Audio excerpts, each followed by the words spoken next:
From the Library of Congress in Washington, D.C. I'm Guy Molinar, and I'm from the Center for the Book here at the Library of Congress. The center promotes books, reading, literacy, and libraries on behalf of the library, and the activities of our state affiliates are highlighted here at the festival if you visit the Pavilion of the States on the second level. You can also find us on the website at read.gov, where we offer hundreds of digitized free books for kids, teens, and adults, and also many webcasts from previous National Book Festivals. The Center for the Book also administers the library's Young Readers Center and the Poetry and Literature Center, which is home to the U.S. Poet Laureate. It is now my pleasure to introduce Alan Greenspan, who is the former chair of the Federal Reserve Bank. Economist Greenspan was chairman of the Federal Reserve from 1987 until 2006, which is the second longest term of anyone in the job. He currently works as a consultant through his company, Greenspan Associates. Greenspan's tenure as head of the Fed was marked by historically low interest rates. His latest book, which is for sale in the pavilion with the book sales, is called The Map and the Territory: Risk, Human Nature, and the Future of Forecasting. Alan Greenspan will be interviewed today by David Rubenstein, who is the major donor to this National Book Festival and also to the Library of Congress Literacy Awards. That program will follow this one, so I please urge you to stay for that. David Rubenstein is co-founder and CEO of the Carlyle Group and a major philanthropic force in Washington. In addition to the National Book Festival and the Library of Congress Literacy Awards and projects with many other institutions, Mr. Rubenstein has put on display in the library's Great Hall his personal copy of the map of the newly independent United States that was compiled, printed, and published in America by an American. So I please urge you to go to the library's Great Hall to see this beautiful, rare map. Moreover, if you have visited the recently reopened Washington Monument, you have David Rubenstein to thank for funding its restoration after the earthquake. So please welcome Alan Greenspan and David Rubenstein. Thank you very much. Thank you.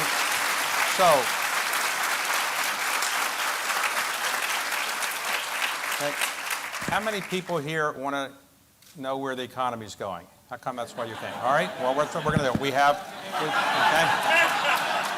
got about 40 minutes, and everything you need to know about the economy we're going to have this morning. Okay, so in your new book, which was just mentioned, The Map and the Territory: Risk, Human Nature, and the Future of Forecasting. Now, that's not a title that rolls off the top of your tongue. Was that your pick on the title, or?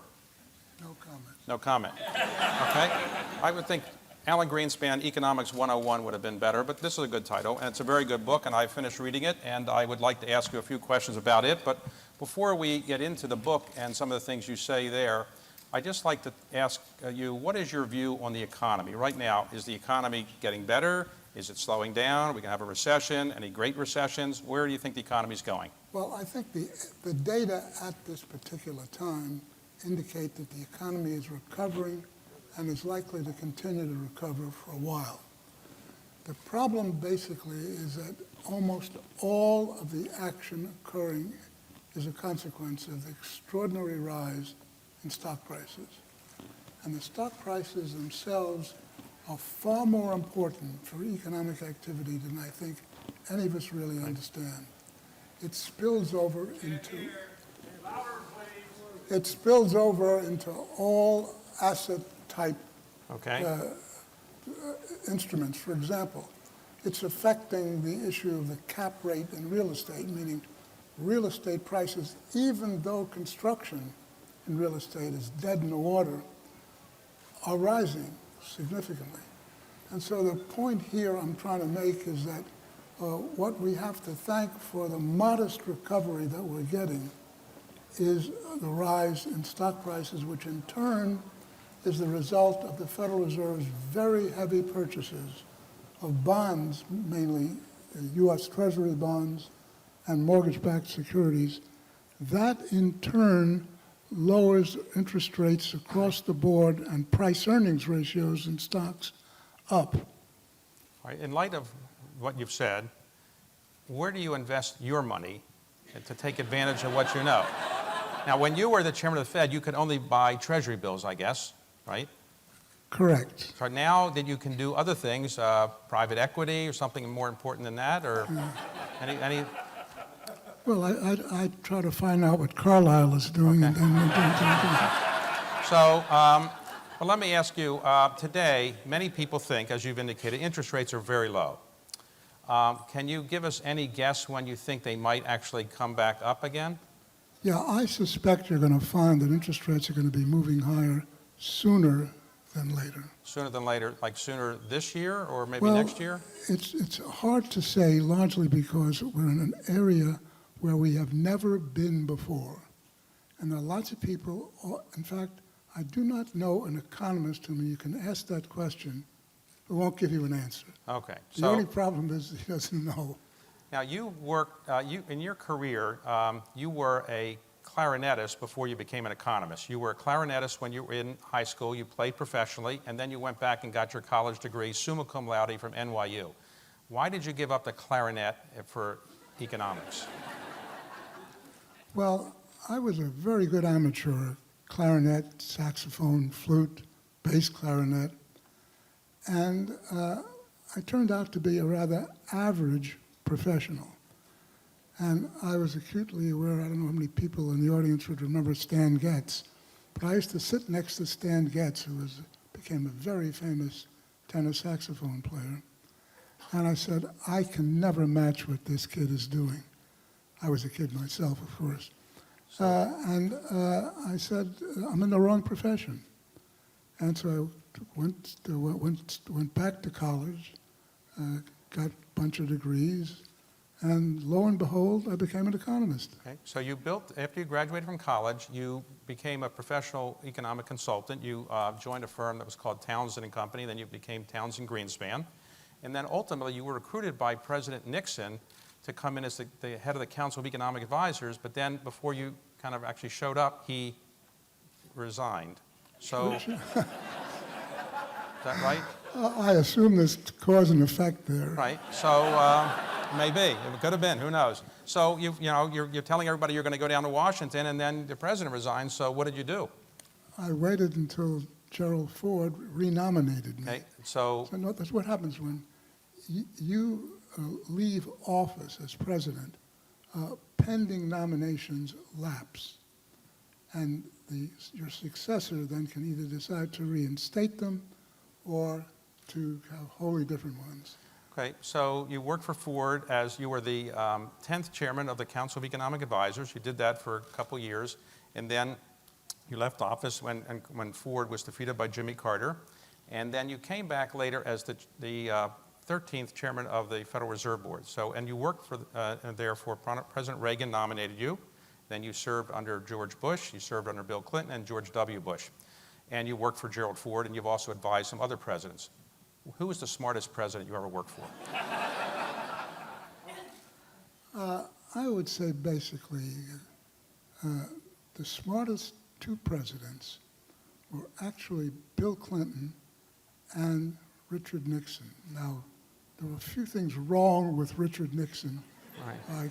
I don't have enough time here to enumerate them. But I knew right off the bat, as soon as I was dealing with him, that I didn't want to have any part of that White House. So I just stayed on the fringes and told them when they nominated me for Council of Economic Advisors, I said, look, I cannot work in the type of environment I've been seeing with wage and price controls and this and that. Back of my head is I knew exactly what we heard on the tapes later because I heard them in person. You mean some of the anti-Semitic comments or other things? Well, my general view was that he hated everybody. Okay. All right. Okay. All right. So you go back, after Ford loses the election, you go back, you become a consultant again, and then one day you're called up and you're asked if you'd like to be the chairman of the Federal Reserve Board, and I assume you were happy to get that. But you got the position in October of 1987, and we had a gigantic market crash, not cause and effect, I guess, right? But you don't know. So you're in office for, well, like a couple of weeks, and all of a sudden the market goes down 518 points. What did you think? First of all, it was 2 months. I was an experienced Oh, to experience 2 central months, banker. okay. I was in Dallas at that point, and I couldn't decide whether I ought to go back to Washington right away because we had never seen anything before or since. That was October the 19th, 1987. Stock market, the Dow Jones Industrial Average declined, as I recall it, 23% in one day. Nothing close has occurred since or prior to then. And having been a student of financial markets for quite a while at that point, I said, we're in for a really serious So you potential came back? problem. What happened basically is that the next day was terror. In fact, it's a very funny anecdote. On the day following, I'm in my hotel room in Dallas, and I got a call. The operator's on the phone and says, "The White House is on the phone for you." So I say, "Who is on the phone?" He says, "Senator Baker." Senator Baker was then Chief of Staff. Chief of Staff. And so I, with mock seriousness, I said, "Good morning, Howard. Anything in this world bothering you?" There was a pause. The next word I heard was, "Help!" So you came back? I came back, and we were very fortunate. People don't realize how close that was. Today, you cannot see it in the GDP figures. You do not even know that anything was potentially wrong at that point, because you would understand this, but I recall if Goldman Sachs was due to make a $700 million payment, back then $700 million was real money. Right. And they were a little bit edgy, and we in the administration tried to indicate to them that it would be very dangerous if they didn't, and in the end they decided to make the payment. And that got us through the first day. Then I got a call from the head of the New York Stock Exchange saying, "We're shutting down in an hour." And I said, "Oh my God, you don't realize what will happen if you shut down? You won't be able to open up for Lord knows how long. Where are the bids going to come from?" And that fortunately passed, and we eventually got through that period. It was the worst, or one of the worst periods I had as Federal Reserve Chairman, and I don't know, I couldn't consider anything worse than that. Yet today it is completely forgotten. Why? Because nothing happened. Well, let me ask you, you mentioned that Howard Baker called you. You worked under 4 presidents when you were chairman of the Federal Reserve. How did the White House kind of communicate to you what they thought would be a good economic policy? Do they have a private way of doing it? So how do you kind of relate to the president? Do they kind of say lower interest rates, or what do you do when they say that?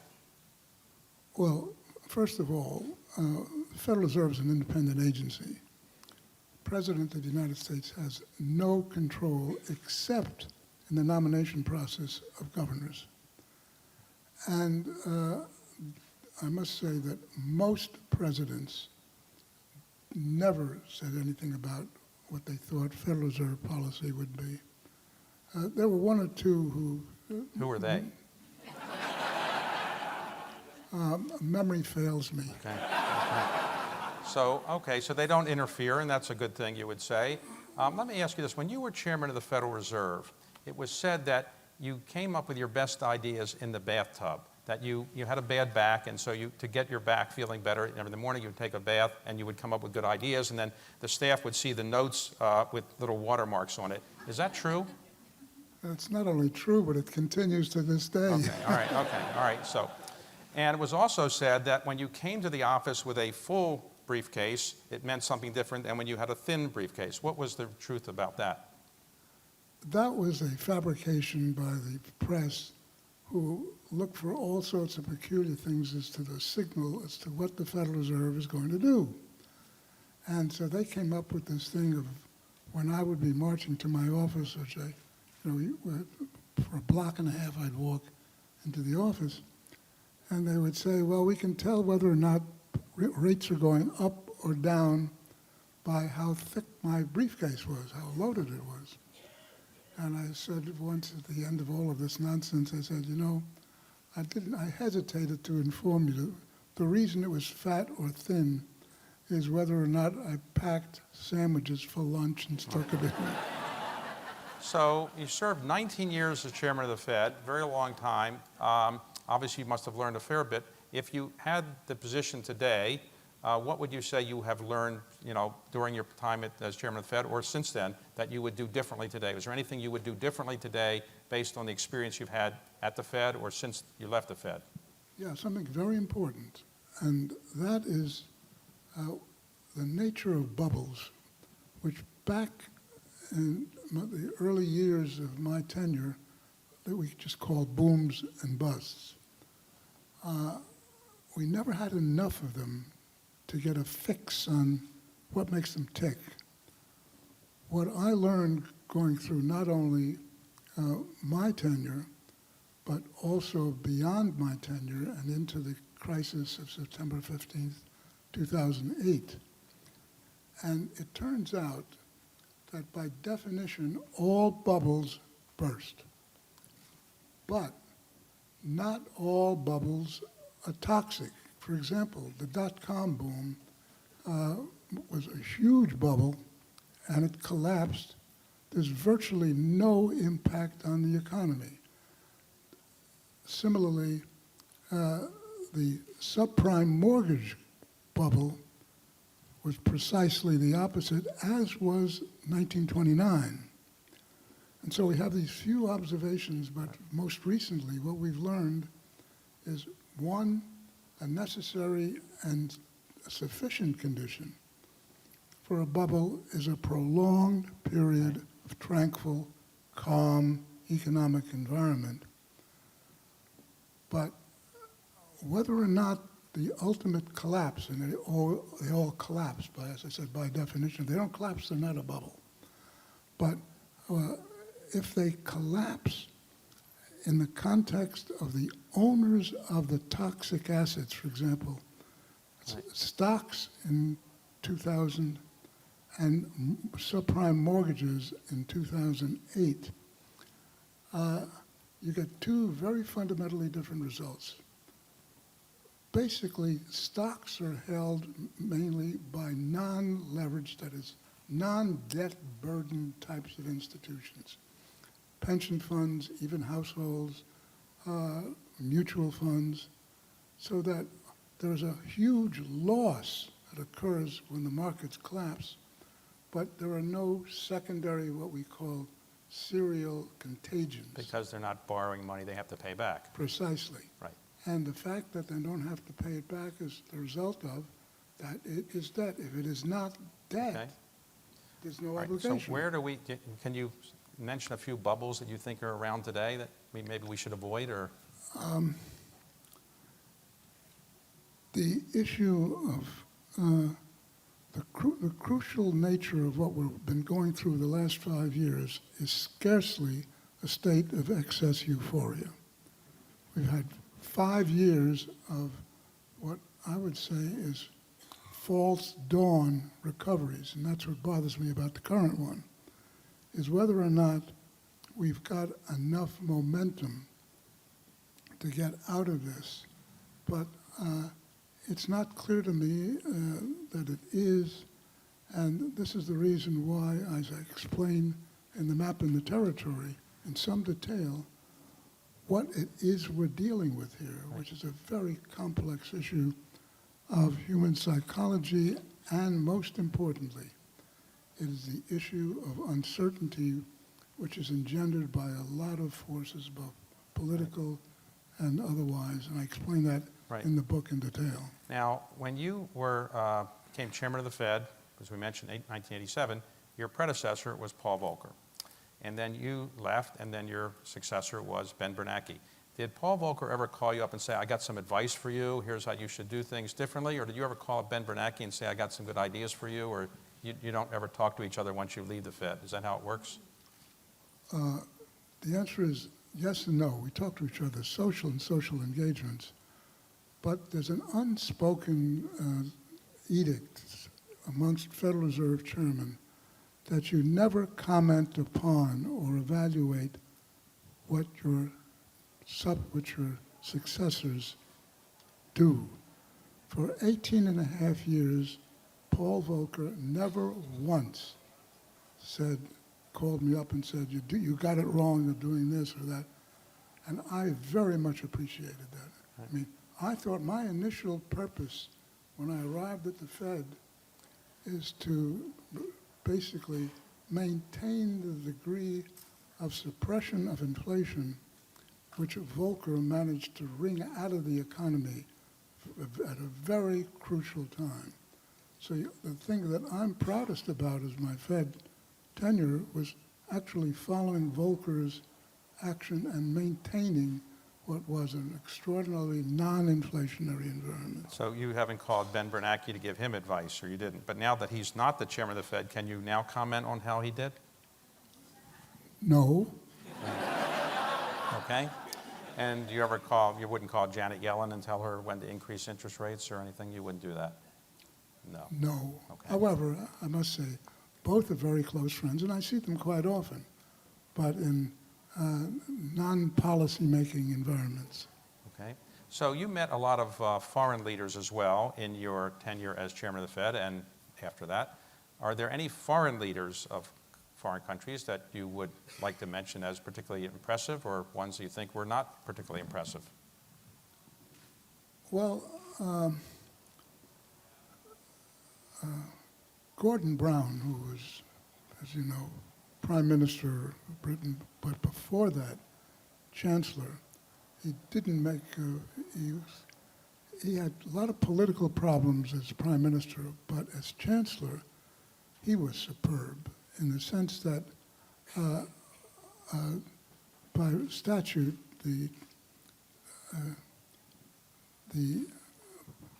Chancellor and the Governor of the Bank of England often meet with the Secretary of the Treasury and Chairman of the Fed. And I had an awful lot of meetings, especially in the context of the G7 and G8 and then subsequently G20 meetings, where Gordon Brown was intellectually dominant like you'd never see anybody for numbers of years, extremely knowledgeable, extremely erudite.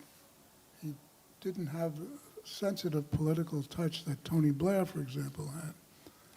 But I was very impressed with him. So when your work in England, or for your work in the United States, but you later gave some advice to people in England, you were knighted. Even though Americans can't be called sir, you can be, in effect, knighted, I guess, and you received, in effect, a knighthood. So what, did the Queen ask you about interest rates or anything when you were, she didn't ask anything about the economy, or she just gave you the knighthood? No, I got actually knighted at Balmoral Castle in Scotland, and they had a little luncheon for me with the Queen and the Prince, and most of the conversation was basically on, I thought, horses, which she said she was very interested in. And lo and behold, I'm sitting next to her at lunch, and the very first set of questions are all about the politics of South Africa, and I mean, she's an extraordinarily intelligent woman. And if she sat through all those monthly meetings, or what the periodical, with prime ministers, she got a wonderful historical perspective, but she's very smart. But she didn't ask you any economic questions or anything? None that I knew how to answer. Okay. So when you were chairman of the Fed, you testified in Congress frequently, and very often people said you kind of said a lot of things, but it was hard to understand. You were talking a language that was Fed speak, and therefore members of Congress weren't exactly certain what you were trying to say. Was that on purpose, or was that you didn't want to tip your hand? Is that? Well, yeah. Okay. All right. No, I used to go before the House and the Senate, and I would have a hypothetical little screen above my head in which, as I'm about to say something, I see it as a headline in the Washington Post the following morning, and my tongue turns over, and unbelievable gibberish is emitted thereafter. So my view, basically, which turned out to be remarkably accurate, is that they didn't know that I wasn't making simple English sentences. So when you're chairman of the Federal Reserve Board, obviously people are interested in where interest rates are going to go. So when you go to a party or something like that, do people kind of slyly say, well, you know, how do you think interest rates are going to be? Or do they kind of get you to try to say something you're not supposed to say? Or how did you deflect from that? They will fluctuate. Okay. So, all right. All right. And today, many people who write books who've served in government basically have a collaborator. But I think you didn't have a collaborator. You basically wrote this yourself. So you do it right in longhand. You have computers. So how do you do this? Well, I can type into a computer, but it's remarkable. I find that I think with a pen in my hand. I'm left-handed, so I scribble. And so I've been very fortunate to have people who can read what is illegible to most everybody else. And so I write it out or I dictate it, and they make sense out of it, which is very important. Okay. So how long did it take you to actually write this book? Oh, year and a half. Year and a half? Okay. And so when you ever get to the point where you say, this is frustrating, I'm not going to finish this, or that never happens? No, the contrary, something different happened. The early chapters, of course, get turned in, and my editor-publisher looked at it and said, hey, this is terrific stuff. We need it for Christmas season. This is now June of last year. And I said to him, but wait a second, I'm only half done. He said, finish it in the paperback. So I took him literally, and now the paperback is coming out in a couple of months. It's now called The Map in the Territory 2.0. Okay. The reason is it's the second half of the book I didn't write. Now, before anybody thinks, well, they're going to get something new, what's not in the book and is in the appendix is an awful lot of math.